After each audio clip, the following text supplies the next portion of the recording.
এই পাহাড়ের ভিতরে লুকানো আছে $1 বিলিয়ন একটা নিউক্লিয়ার বাংকার। আমরা পাহাড়ের ভেতরে প্রায় 2000 ফুট মাটির নিচে আছি, আর এটা এখনো পর্যন্ত তৈরি সব থেকে বড় নিউক্লিয়ার বম। আমি তোমাদের পার্থক্য দেখাবো এই $50 মিলিয়ন নিউক্লিয়ার বাংকার, এই $30 মিলিয়ন বাংকার, এছাড়া আরো অনেক বাংকার রয়েছে যার শুরুটা হবে এই $1 বাংকার দিয়ে। এটা সেফ। দেখা যাক ভেতরে কি আছে।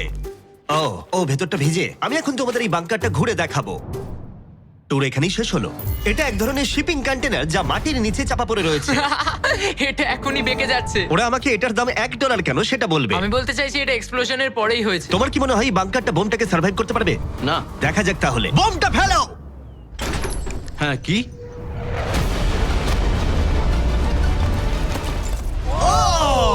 এই বাংকারটা পুরো ধ্বংস হয়ে গেল। পরেরটা গিয়ে দেখা যাক। পরেরটা হলো $1 মিলিয়ন বাংকার, যেটা বানানো হয়েছে মিসাইল শুট করবার জন্য এবং মাটির